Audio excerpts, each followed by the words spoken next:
Hello दोस्तों, welcome to my YouTube channel Kartik exam home. देखिए, जैसे कि आप सभी को पता है, यूपी पुलिस कांस्टेबल 2024 की वैकेंसी का जो है वो स्टेटस जारी हो चुका है। आप अपने एडमिट कार्ड का स्टेटस जो है वो देख सकते हैं। तो लेकिन और उसमें क्या कहते हैं, मैं इसलिए वीडियो लेके आया हूँ कि कुछ कैंडिडेट की स्टेटस में इस तरीके की प्रॉब्लम आ रही है कि वो अपना एग्जाम नहीं दे पाएंगे। तो कौन कौन ऐसे कैंडिडेट हैं जिन्होंने अपना स्टेटस चेक किया, ये सभी के लिए क्या कहते हैं ये वीडियो इंपॉर्टेंट है। आप लोगों ने अपना स्टेटस चेक कर लिया होगा तो उसमें कुछ चीज़ों का मिलान कर लें। अगर वो चीज़ें आपके में हैं तो आपको क्या कहते हैं आपका एडमिट कार्ड भी सही निकलेगा, आपको पेपर देने को मिलेगा। अगर कुछ चीज़ें गलत हैं तो आप क्या कहते हैं आप पेपर नहीं दे पाएंगे, आपको एग्जाम देने को नहीं मिलेगा और आपका जो क्या कहते हैं ये भर्ती है भर्ती प्रक्रिया से आप बाहर कर दिए जाएंगे। ठीक है, तो कुछ लोगों के मेरे पास स्क्रीनशॉट आए थे, मैं आपको एक एक करके दिखाने की कोशिश करता हूं तो आप समझते जाइएगा। ठीक है, आप देखिए, सबसे पहले मैं साइड हो जा रहा हूं और आपके स्क्रीन पर एक ये स्क्रीन आए, एक क्या कहते हैं एक कैंडिडेट का आप क्या कहते हैं स्टेटस आ रहा होगा, यूपी पुलिस कांस्टेबल का स्टेटस आ रहा होगा, आप देख लीजिए साइड में। इसमें देखिए एक चीज़ लिखी हुई है, देखिए इसके स्टेटस में क्या क्या प्रॉब्लम है। देखिए, जब मैंने एप्लीकेशन नंबर तो हाइड कर दिया है, एप्लीकेशन नंबर हाइड है। इसके नाम में देखिए कैंडिडेट नेम में क्या लिखा हुआ है, इसके कैंडिडेट नेम में लिखा हुआ है सिर्फ सिंह लिखा हुआ है, नाम नहीं लिखा है, सिर्फ सिंह लिखा है। ठीक है, जेंडर में फीमेल लिखा है, डीओबी भी सही है, एग्जाम डेट भी सही है, रिपोर्टिंग टाइम भी सही है, डिस्ट्रिक्ट बलिया है, सब कुछ सही है। लेकिन इसके में प्रॉब्लम क्या आ गई, नाम में मात्र सिर्फ क्या कहते हैं सरनेम लिखा है, नेम लिखा ही नहीं है। और दूसरी इसके में फोटो भी नहीं लगी है। ठीक है, फोटो तो हो सकता है सर्वर की प्रॉब्लम की वजह से ना लगी हो। ठीक है, तो कभी फोटो बाद में भी लग के आ जाती है, एडमिट कार्ड डाउनलोड करेंगे तब लग के आ जाती है। ठीक है, तो इसने इसके नाम में सिर्फ सरनेम ही क्यों लिख के आया है, नाम क्यों नहीं लिख के आया। अब यहाँ पर अगर नाम आपका नहीं लिख के आया है तो आपको पेपर देने को नहीं मिलेगा कि नहीं मिलेगा, तो आप इस जान लीजिए उसको पेपर देने को नहीं मिलेगा। ऐसे एक कैंडिडेट के लिए नहीं है, बहुत से ऐसे कैंडिडेट हैं जिनके में ये चीज़ प्रॉब्लम आई है। अब देखिए इसके में ऐसा हुआ क्यों। ठीक है, पहले आप इसको समझ लीजिए, फिर बाकी चीज़ें बताते हैं। अभी स्टेटस में यही है, यही एडमिट कार्ड में भी छप के आएगा, ये आप कन्फर्म मान के चलिए।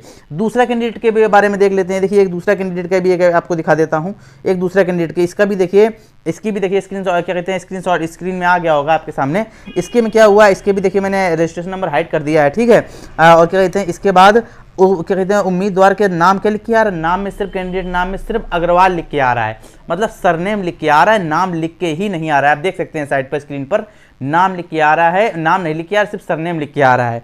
तो ठीक है, बाकी लिंग पुरुष है, जन्म तिथि 99 है, जन्म तिथि क्या कहते हैं 17/12/99 क्या, और इसके बाद परीक्षा तिथि 17/2/2024। बाकी सारी चीज़ें सही हैं, रिपोर्टिंग टाइम भी सही है, परीक्षा कानपुर नगर में, ये भी सही है। ठीक है, इसके में फोटो भी लग के आ रही, मतलब इसके में मात्र नाम में दिक्कत है, कैंडिडेट नेम में दिक्कत है, वही आपका प्रॉब्लम कर रहा है उसी की वजह से। अब अब ये भी जान लेते हैं कि ये जो कैंडिडेट ने ये जो गलती हुई है, स्टेटस में गलती लिख के आ रही है, ये कैंडिडेट ने खुद ही की है कि विभाग की तरफ से, आयोग की तरफ से जो इसका भर्ती बोर्ड एग्जाम करा रहा है उसकी तरफ से गलती की गई। तो मैं आपको देखिए अभी जो मैंने आपको सिंह वाला दिखाया था, इस लड़की का क्या कहते हैं मेरे पास एप्लीकेशन नंबर भी मुझे मिला है। तो इसमें देखिए इसने गलती क्या की है, और उसकी गलती नहीं है, साइबर कैफे वाले की गलती, जहाँ से इसने फॉर्म भराया होगा। अब देखिए साइड में इसका एप्लीकेशन नंबर देखिए, इसका एप्लीकेशन फॉर्म देखिए आप, इसमें क्या लिखा हुआ है, पहले नंबर पढ़िए, रजिस्ट्रेशन नंबर मैंने हाइड किया हुआ है, दूसरा पहला नंबर पढ़िए, आवेदक का पहला नाम, आवेदक का पहला नाम इसने लिखा पूनम, पहला नाम लिखा पूनम, और उसके बाद लिखा है आवेदक का अंतिम नाम, अंतिम नाम में उसने छोड़ दिया है, उसने समझा होगा मिडिल नेम। ठीक है, और इसके बाद क्या कहते हैं इसमें तीसरे नंबर पर लिखा है आवेदक का पूरा नाम, इसमें लिखा सिंह, इसको पूरा नाम लिखना था। जैसे कि मान लीजिए बहुत से ऐसे फॉर्म आते हैं, उसमें आप पहले इसको देखते जाइए, आपको समझ में आता जाएगा। जैसे बहुत से फॉर्म आते हैं उसमें लिखा होता है पहले नंबर पर कि आवेदक का नाम, फिर आवेदक का मिडिल नाम जो बीच का नाम होता है। ठीक है, किसी का नाम जैसे राम कुमार गुप्ता है तो पहला नाम राम, मिडिल नेम कुमार और क्या last name Gupta.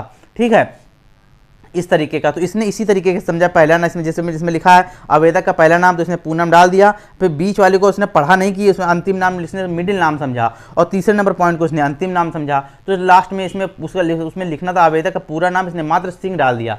Cyber cafe वाले की गलती है, और इस गलती की वजह की जो सज़ा है वो इस छात्रा को भुगतनी पड़ रही है, या ऐसे बहुत से छात्र छात्राएं हैं जिनको भुगतनी पड़ रही है, वो उनको एग्जाम देने को नहीं मिलेगा। क्योंकि जब भी आप सेंटर पे पहुंचोगे, आपसे सबसे पहले आपकी फ़ोटो आईडी मांगेगा, उसमें आपका पूरा नाम होगा, आपका जिसे नाम देखेगा तुरंत आपको बाहर कर देगा, रोल नंबर वगैरह सब कुछ जारी किया गया है। ये सबसे बड़ी गलती साइबर कैफ़े वालों की है, एक को देख के दूसरा खोल लेता है साइबर कैफ़े, भले वो पढ़ा लिखा ना हो, कोशिश करता है फॉर्म भरने की, दूसरे के फॉर्म भर भर के वो सीखता है, ऐसे ही गलती होती है, छात्रों का जीवन बर्बाद होता है। तो इतनी बड़ी गलती करना बहुत एक तरीके से बहुत दुखद है जिन छात्रों के साथ, जिन छात्राओं के साथ ये चीज़ हुई है, जिनको एग्जाम देने को नहीं मिलेगा। सबसे मैं बिल्कुल कन्फर्म कर दूं, देखिए अब झूठ बोलने से कोई फ़ायदा है नहीं।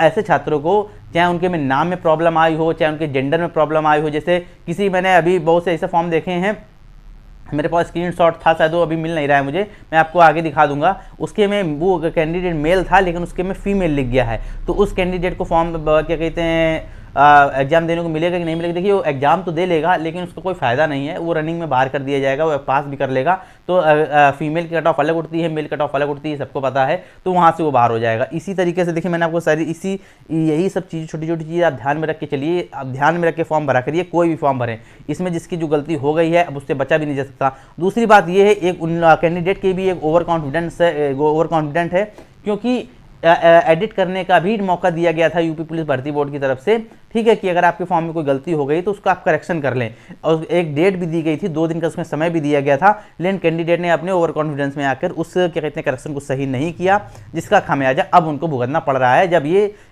यूपी पुलिस का एडमिट कार्ड का स्टेटस जारी हुआ है।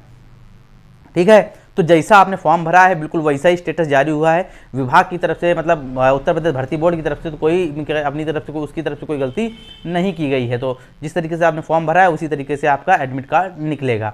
तो इन कैंडिडेट को जो है वो एग्जाम देने को नहीं मिलेगा, लेकिन हाँ एक अपील जरूर मैं कर सकता हूं, या आप लोगों की भी करनी चाहिए उत्तर प्रदेश पुलिस भर्ती बोर्ड से, कि ऐसे छात्रों को जिनके फॉर्म में गलती हो गई उनको भी मौका दिया जाए, उनको बाद में करेक्शन उनका करवा लिया जाए, उनको अभी मौका दिया जाए, एक अधिसूचना उनके लिए अभी जारी कर दी जाए, ठीक है ना। तो यही आज अभी आगे क्या होगा वो तो समय बताएगा, लेकिन अभी इतना ही मुझे जानकारी देनी थी कि अपना स्टेटस आप कायदे से चेक करिए कि कोई गलती तो नहीं है आपको, ऐसा तो नहीं कि आपको सेंटर से बाहर कर दे, सेंटर से आपको बाहर भगा दे, आपको एग्जाम न देने थे। तो अब अगर आपके एडमिट कार्ड में गलती होगी तो सच में आपको एग्जाम देने को नहीं मिलेगा, या आप बाद में बाहर अगर आपको देने का आप जैसे तैसे दे भी लेते हैं, अगर वो नहीं ध्यान दे पाता है, बाहर आप चेकिंग में नहीं ध्यान दे तो बाद में बाहर हो जाएंगे। तो आप अपना स्टेटस जरूर चेक करें और आपके में सब कुछ सही है, इस चीज़ को कंफर्म जरूर कर लें। यही आज की वीडियो मुझे बताना था। वीडियो समझ में जरूर आ गया होगा, आपके समझ में आ गया हो तो वीडियो को जरूर लाइक कीजिएगा, चैनल को सब्सक्राइब नहीं किया सब्सक्राइब भी जरूर कर लीजिएगा, ताकि सरकारी नौकरी से जुड़ी जितनी इंपॉर्टेंट अपडेट हैं वो समय समय पर आपको मिलती रहें।